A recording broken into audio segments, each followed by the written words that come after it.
Hi guys, my name is Ksenia Melnikova and I'm a foreign journalist.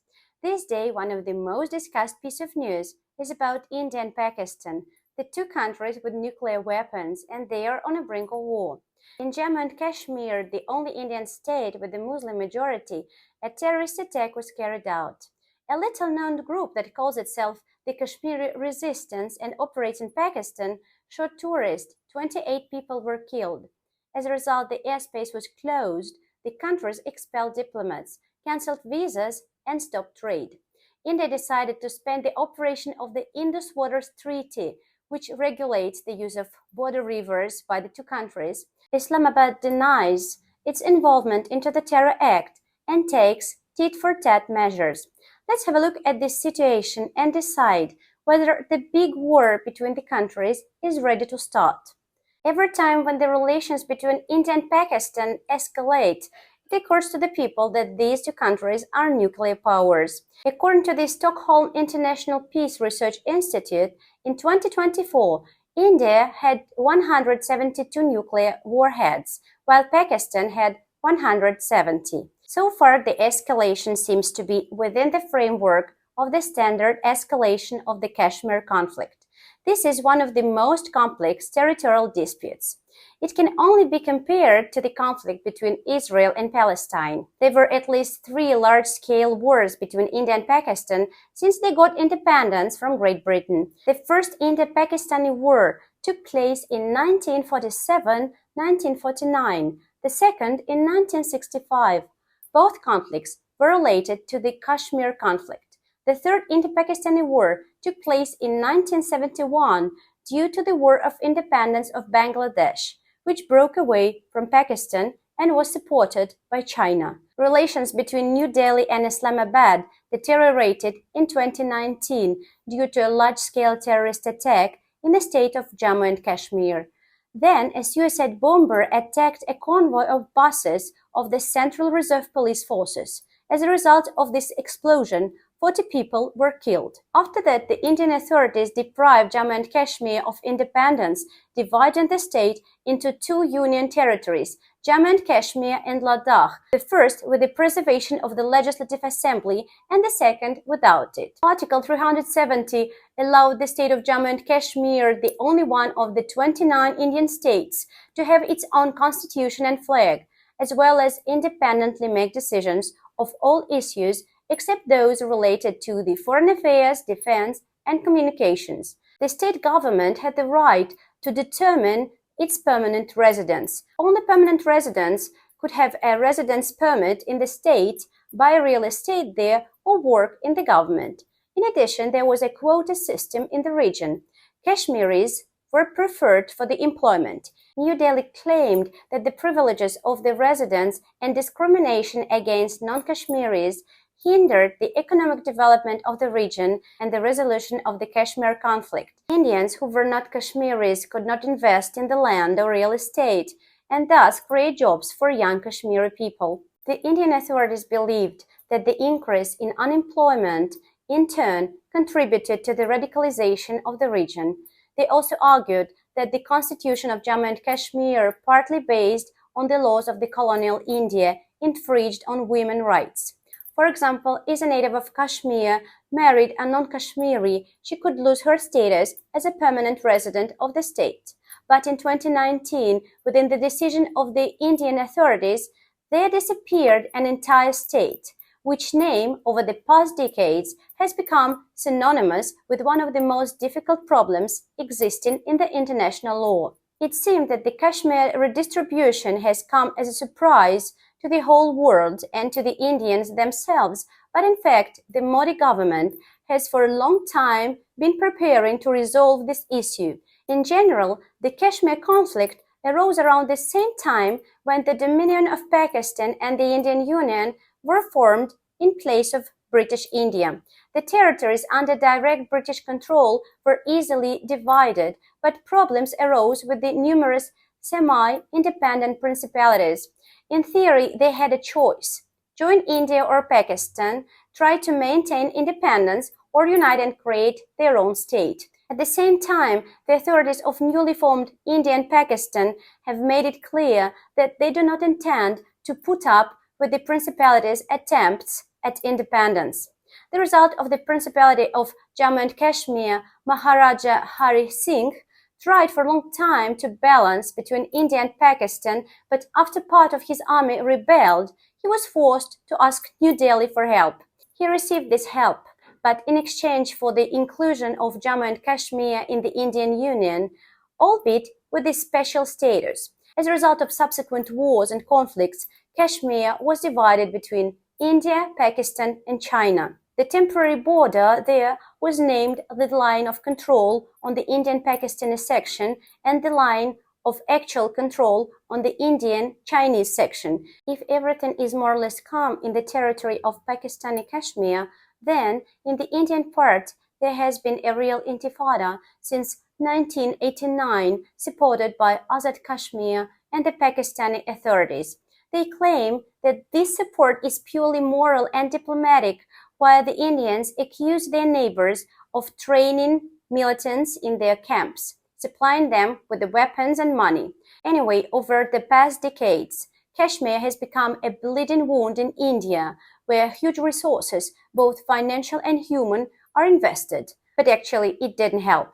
According to New Delhi, the special status of the state of Jammu and Kashmir allowed its authorities to sabotage the central decisions. Instead of solving the problems of separatism, they flirted with their supporters of Kashmiri independence and pro-Pakistani forces, trying to achieve greater autonomy and expand their powers. But in 2019, the Indians lost their patience. The state of Jammu and Kashmir was abolished. In its place, the Union territories of Jammu and Kashmir with the legislature and Ladakh without a legislature were created.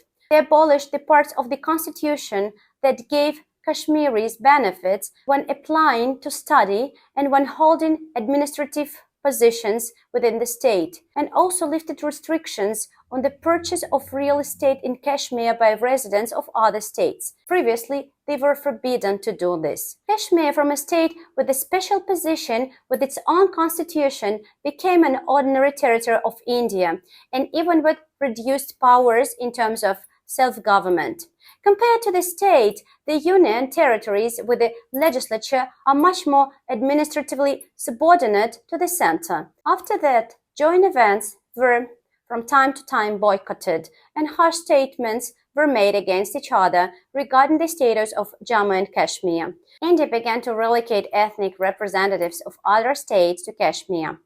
Pakistan considered that New Delhi was doing this intentionally in order to dilute the Islamic population. On the one hand, this decision from 2019 did not bring peace, but on the other hand, there was no serious escalation either. There were local skirmishes on the border. Drones were also flying, but it was such a frozen conflict, while the local insurgency weakened and this area began to attract more and more tourists. For instance, in 2024, it was visited by over 23 million people, and many of them were foreigners. After the terror attack on April 22nd, Pakistan was immediately suspected of involvement into this attack, which again complicated the already difficult relations between the neighboring countries. India and Pakistan began to introduce tit-for-tat measures. India terminated the Indus Waters Treaty, expelled the Pakistani military attaché, reduced the size of the embassy, and cancelled visas. The Pakistanis reacted the same, and they also closed the airspace. Both sides flex their muscles and demonstrate that they are ready to strike back. The suspension of the Indus Waters Treaty, which regulates the use of border rivers by both countries, is of a particular concern. Beforehand, experts and political scientists were saying that this would never happen because India simply doesn't have such an opportunity to suspend the Indus. Pakistan replied that it would consider any attempt to block the flow of the fresh water into the territory as an act of war. But on the evening of April 24, news appeared that India had blocked the flow of the Indus River in the direction of Pakistan, closing all 4 locks that control the flow of water through dams and canals. As Indian Foreign Ministry has explained, this is being done until, this is the quotation, Pakistan convincingly reannounces its support for cross-border terrorism. This is the first blockade since the signing of the Indus Waters Agreement in 1960. Then the countries agreed to share the resources despite the political conflicts. After this terror attack in Kashmir, Prime Minister Narendra Modi needs to show the people that he can give a tough, uncompromising response. If he doesn't show it, it means that the opposition will start actively criticizing him. Pakistan is also demonstrating that it is ready for war with India. The country's defense ministry wrote in social media, "Thank you, Modi, you united our nation." A video of the rocket launch was attached to it. The Pakistani authorities are trying to divert the attention of the local public from the country's most serious crisis. In the near future, relations between India and Pakistan will become even tense. This conflict won't come to a full-scale war for one simple reason. Neither Pakistan nor India needs it. Both countries understand perfectly well that a nuclear war is a deadly step for both sides. Pakistan will most likely simply disappear from the world map as a state, and India will stop developing economically for the next decades. It will be a catastrophe for everyone. It won't come to a conventional large-scale actions using tanks or large masses of infantry either, but it will come to some kind of strike using guided bombs or tactical missiles or drones. In particular, the Indians may retaliate against militant training camps on Pakistani territory. So everything will be limited to skirmishes on the border. India may strike on the ground. So of course there may be a response, but the point is how exactly India will react. The escalation may unfold to one degree or another, but it will stop at a point where each side can present it as its own victory. Now the authorities of both countries need to respond in a way not to lose their face in front of their own citizens, but also not to provoke the enemy into real military action. India has made it clear that it will aggressively and harshly react, but as I have already said, it is unlikely that there will be a conflict. Pakistan is in a deep economic crisis and its mobilization resources are limited. Pakistan will not escalate further. In addition, New Delhi cannot afford to break with Beijing. China is not going to stop supporting its traditional ally, Pakistan. Indian Prime Minister Narendra Modi will have to solve a difficult task to satisfy the demand of Indian society for tough measures against sponsors of terrorism while increasing political capital and at the same time not to spoil relations with China, which supports Pakistan. The Kashmir events and the reaction to them will also be a test for the Shanghai Cooperation Organization. In this organization, the special services of India and Pakistan should cooperate within the framework of the regional anti-terrorist structure. It is unclear how to do this in a situation where New Delhi openly accuses Islamabad of its special services being involved in terrorist training. Russia is also in a difficult situation. On the one hand, Moscow has traditionally supported its strategic partner, New Delhi, in the Kashmir conflict since Soviet times. Russian-Indian relations are developing dynamically, and the positions of Moscow and New Delhi coincide on most key issues on the international agenda. On the other hand, relations between Russia and Pakistan have improved significantly in recent years. Islamabad is an important player in the region, without which a settlement in Afghanistan is impossible. Pakistan is also interested in building ties with Russia, because contacts with Moscow will allow Islamabad to balance its foreign policy and avoid becoming dependent on China, which the Pakistani elites rather fear. And what do you think about this?